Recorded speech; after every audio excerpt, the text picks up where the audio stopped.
that is a very important lesson for everyone, that when you're feeling the worst, when you come to do a session or anything that you want to do, when you're approaching it, when you feel the worst, the best thing to do is just get into it.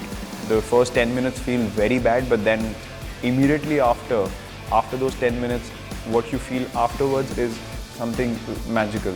You know, it's like a space opens up and there's just bliss and there's peace, and you start feeling happy all of a sudden because you fought through something. So that's how I approach it. I would not give up on the session at all. I would persevere for as long as I can to get to that space where I start enjoying it eventually, and it always happens.